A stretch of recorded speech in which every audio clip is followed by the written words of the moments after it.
This is episode 331 of the Super League Pod. We give you the fans' take on the last week in rugby league with the help of your fan views. We welcome some new listeners in and we get our poll out over the Super League RFL joint venture proposal.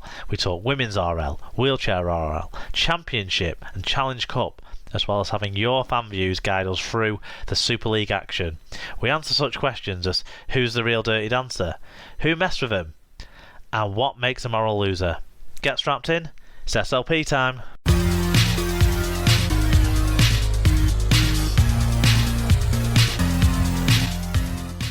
Hello listeners, welcome along to episode 331 of the Super League Pod. This week it is myself, Mark, and I'm joined by Scoots. Sarah, how are you doing? Yeah, good, thank you. How about you? I'm playing hurt, I'm not going to lie. I woke up with a sore throat this morning, so we'll see how we get on. I might be struggling by the end, but I'm sure people will be, hopefully pleased with what we can put out still. I'm a brave soldier. I'm sure lots of people will tell me over the next few days when they listen to the show. We've got loads to talk about today, Sarah. So do you want to tell us about our friend Rob's Megastore first, and then we'll get into tons of stuff? Yeah, so SLP is sponsored by Rob's Megastore, which stocks a wide range of toys, stationery, arts and crafts ideas, pet accessories, books, and of course rugby league birthday cards. You can search for Rob's Megastore on eBay or find the link in our episode blog post on superleaguepod.com. And our listeners can use the code SLP10, which is SLP10 at checkout, to get 10% off any orders over £5. Or you can enter SLP discount and give you 10% towards funding the running costs of the shirt instead.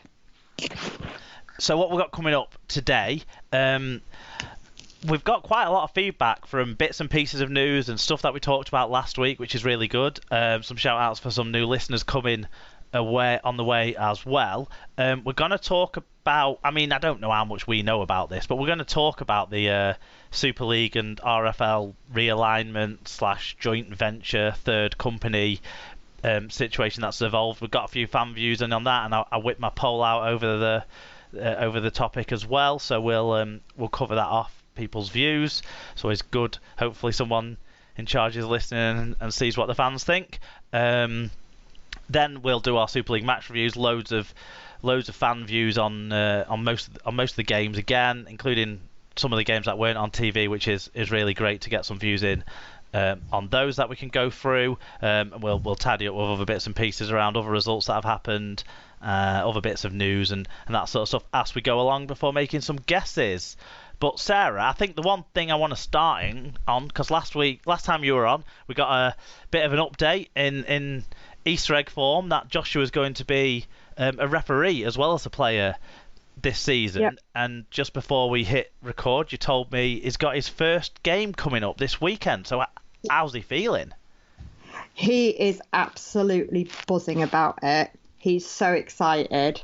I'm a little bit apprehensive, I'm not going to lie. I stand on the touchlines as a parent. I hear what people say to and about the referees. I'll be standing in a neutral place, but I still worry slightly. But yeah, he's so excited about it. He's been really looking forward to being able to do it. So yeah. One thing I know about Joshua is he's got thick enough skin and he can fight back with his mouth if he gets Jack, can't he? So, yeah. Hopefully he'll be well equipped for anything that comes his way on the field. Yeah, and at least certainly this match, he'll have an adult with him to sort of make sure he's doing the right things and everything else. Yeah, well, that's good. It is his first game. He started to attend some refereeing meetings and that sort of stuff, isn't he? He's been, what's the right word? Accepted into the Hull Referee Society? Yeah, I think, unanimously approved into it or something, yeah. Excellent stuff. Well, I'm sure everyone wishes him well, and if anyone's got kids that play on the Hull amateur scene, I suppose he'll be refereeing kids that are younger than him, will he? Mostly. Yeah. So this weekend he's got an under 11s match. So it's mainly under 11s and under 12s at the minute that you can referee. It tends to be below that. It's just refereed by the coaches generally. And because he's under 13s, he can't referee them yet. So if you have got kids, look out for Joshua. Make sure he's well supported with his whistle. I'm sure he'll blow it a lot. I'll let you know what's what. If there's one kid out there that knows the rules of rugby league, it's that kid. Yeah, he was outraged that the referee in their match at the weekend didn't show someone a yellow card. He's got to have to rattle that sort of stuff in, isn't he? Because he can't be causing ruckus amongst his kin. No, to be fair, he didn't say anything, to the referee. He just raged about it afterwards. Fair enough. Well, then he'll know exactly what'll happen if he makes a controversial call then. Yeah.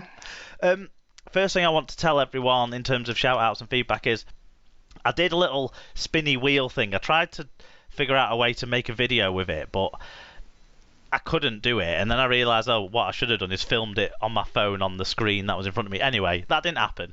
But the guest host for the show in 2 weeks' time on the 22nd of March will be White Pie. So that's another Brentford supporting co-host that we'll have in the seat if you've been missing the Brentford update since they've been in the Premier League. Shout out to our buddy Tim as always, and also another Wigan fan. So we'll see. I can't remember which Wigan game it is actually after that. It's Warrington, isn't it? I think so. We'll see. Yeah, maybe you'll have two miserable Wigan fans talking about losing a game to a half-cocked Warrington side. We'll see. There will be another chance for guest hosting later in the year, so I've had a few more people get in touch over the last few weeks as well. So it'll be a names in a hat situation again. This time I'll record the spinny wheel because I've figured out what I need to do. And then that'll be I can't remember when, later on in the season, July or August time I think. But I'll shout out closer to the time and give people a chance to register their interest if they haven't done already. We've got a couple of new listeners who've got in touch this week. Sarah, do you want to run through what they've told us about? Yes, Andrew Mansell, who is at Andy_Mansell72, said, "Great podcast, my new favourite podcast." There's lots of clapping and thumbs up emojis in there. Well, he's our friend then, isn't he? Yep. Nice one, Andy. Who else have we had? So we've had at Stozza1981, who is a new listener as well. And he had slight issues with some of the stuff you and Al said last week. He said, "What do you mean Hull FC have arrived after beating Salford? We've won 2 from 3 and been beaten by the champions. Also, it's pronounced Sneed, not Snide. Stozza, I've been telling them that for years. It's more a snide dig at me, I think." Do you know what, Scoots? I don't think it is. I think it goes so far back. I think it goes so far back. Our first year was 2014, which was Sneed's breakthrough year, wasn't it? When he was on loan at Cass and went to the cup final before he signed for you lot. And I think it goes back to even then, kind of like when people were questioning how to pronounce it, and pretty much if anyone turns up and says this is how I want you to pronounce it, I think it's funny to pronounce it differently. I don't remember it from all the way back then. I only remember it actually from when I started co-hosting, but maybe you're even worse than I thought. Yeah. But yes, Stozza, I think if you can get them to change their pronunciation, you'll be doing better than me. He says that he's recently new to the podcast and he's enjoying the stats segment.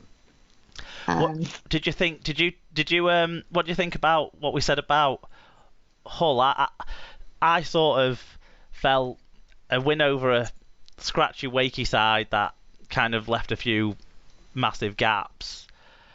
And then the loss to Saints, which is fair enough. It's a loss to Saints. Everyone's losing to Saints, but the Salford game felt different, didn't it? Maybe I'm wrong. Obviously, I'm not a Hull fan. I've not watched the games in as detail as you and Stozza would have done. The Salford game did feel different. However, we're now a week further down the line, so I'd question whether we have actually arrived at all. You're blaming Stozza for calling it out, and then Liggy Sow goes and says, "No, mate, we're not here yet." Yeah. No, it felt so different, the Salford game.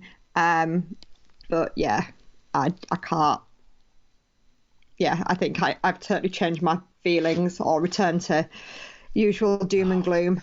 They need to figure this out and get a win when you're on. They did last time. We have done it before, just not very often. We've had a couple of people get in touch about the England squad. Me and Alan talked quite a bit about that last week. Stephen Coates at Just Mott's Hull. I think that's just MOTs. Oh, is it his business? I think so. Fair enough. My car had its MOT this week. Boring story. I think he hadn't listened to the episode before he sent this in. He said, Wayne speaks about picking players on form. Really? Just explain to me how has Bateman even been playing for Wigan? Lynn, Sargentson, Hall, McGilvery, Eccles, Wardle, shall we go on? Basically, it's a Hull fan who didn't like the England squad. Fair to say. Do you know what? If he'd have left it at his list of names, then I think I would have been like, yeah, fair enough. We pretty much said the same thing on the show ourselves last week. But John Bateman did not have his best season last year. But anyone who kind of thinks that there's no players in International Rugby League that have got credit in the bank and immediate recent form of the season before shouldn't be the primary indicator. It's someone who has genuinely been one of our very few world-class performers that England Rugby League can put out onto a field in the last 3 or 4 years. So he kind of lost me at that point, but the rest of them completely get his point there, Stephen. And your dad got in touch, Sarah. He did.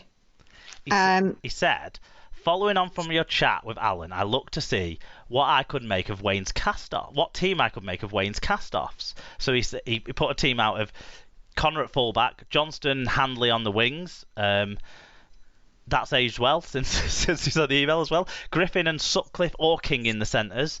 Abdul or Lewis alongside Widdop in the halves. He did say props might be a little light, but he's picked out Mulhern, Singleton, and Watts. I'd say maybe the guy at Warrington as well, whose name escapes me, Philbin, would be another conversation in that group. Mm-hmm. He said Powell, Houghton or Dwyer for hooker.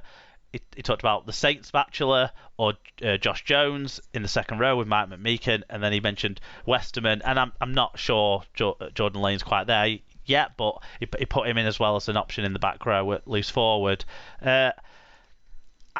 What did you make of that your dad put forward? Well, I think there's some good shouts there, or certainly I'd prefer looking at the wingers there compared to Ryan Hall. Abdul and Lewis, you were talking about last season, they were brilliant last season. Mike McMeekin, very good player. Westerman, I think he's right back up there in great form again. Yeah, I mean, there's a couple of guys in there that did get picked back end of last year or in the mid-season game last year to be around things. Abdul and Westerman spring out from that, and I wonder, did they just not do enough on those occasions where they got together for Wayne at this moment in time? But certainly on the wingers, when I was looking at this and comparing it to like say a first choice 13 from the 30 players Wayne did pull out into his training squad, probably it was the wingers where you might say Johnston edges ahead of Davies maybe at some stage.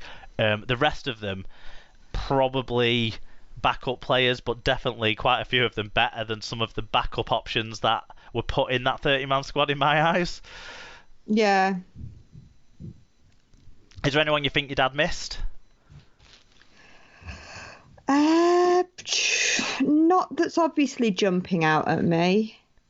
Not Snide? Not after his performance against us. No, I don't think he could train with Jake Connor again. Well, they like to cuddle each other anyway. Your dad's been in touch as well about the side that England are going to be facing in their next international, and the news that Ellery Hanley will be coaching the Combined Nations All-Stars. So on that, your dad said, a great